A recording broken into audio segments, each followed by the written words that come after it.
Enrique.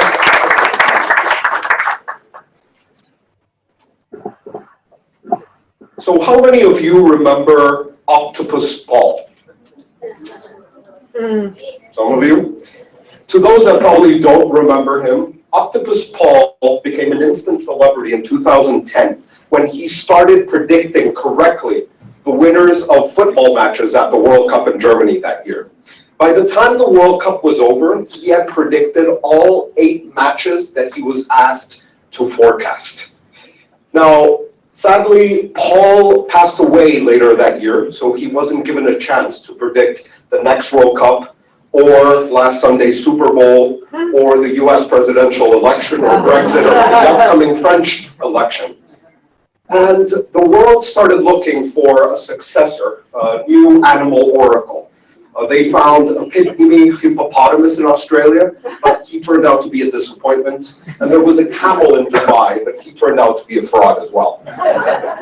Now, you know who else is not very good at forecasting the future, at predicting future events? Most of us, most people are not very good.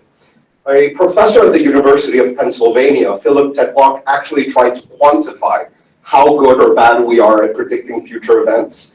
And he came up with the discovery that we're just as good as guessing. He surveyed 28,000 predictions made by experts, so journalists, economists, political scientists, and he said famously that they were as good as dart-throwing chimpanzees. Now, he made another discovery. Not everyone was as bad as others at predicting. So in order to discover what made people better forecasters, better predictors of the future, he launched a series of forecasting tournaments. So just like in football, you want to discover who the best football players are, you need them to play. Well, he pitted forecasters against each other. And forecasting is important because it's not just about your March Madness or your World Cup brackets. It is part of our jobs. Some of us are asked to predict whether a client will default on a loan, or when a project will be ready, or when a currency will depreciate. And even in our private lives, we also need to predict future events, what we should invest in, what industry we should bet our futures on. So he came up with a series of discoveries of what made some people better at predicting the future than others. And it's not what you would normally expect.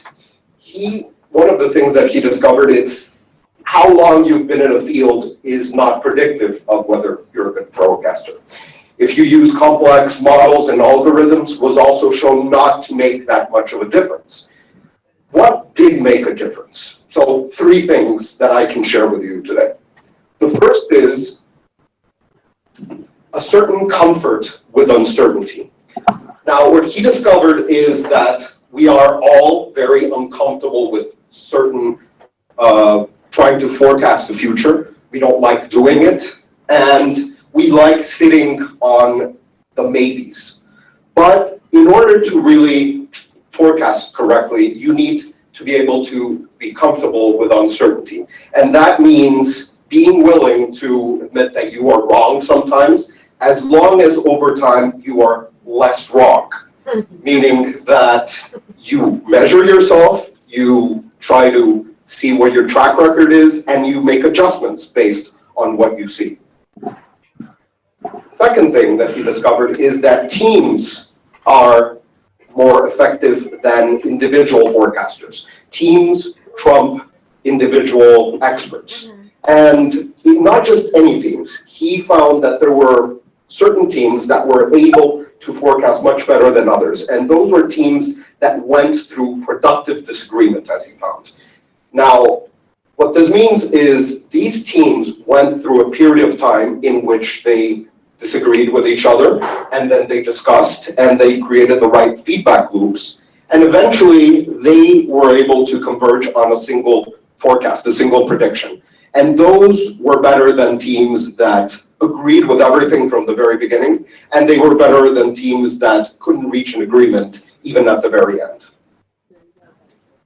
And the third thing that he discovered is that the people with a certain mindset were able to make better forecasts than others. And these were people that have what he called a permanent beta mode.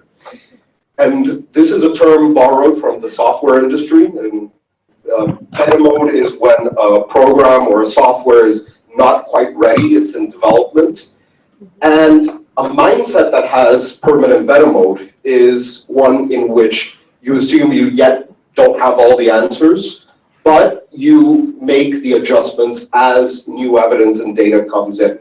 So this mindset is superior in making forecasts than assuming that you need to defend all your assumptions, need to defend all your beliefs from attack from the outside. So a very simple way of knowing if you're on the right track is when you're testing your hypothesis, are you engaging with others that disagree, or do you try to retrench and just defend your own assumptions? Which brings me back to Paul. Now, Paul was born gifted. He was born with 8 arms and with a gift for making forecasts naturally, effortlessly. But for the rest of us, we can still improve.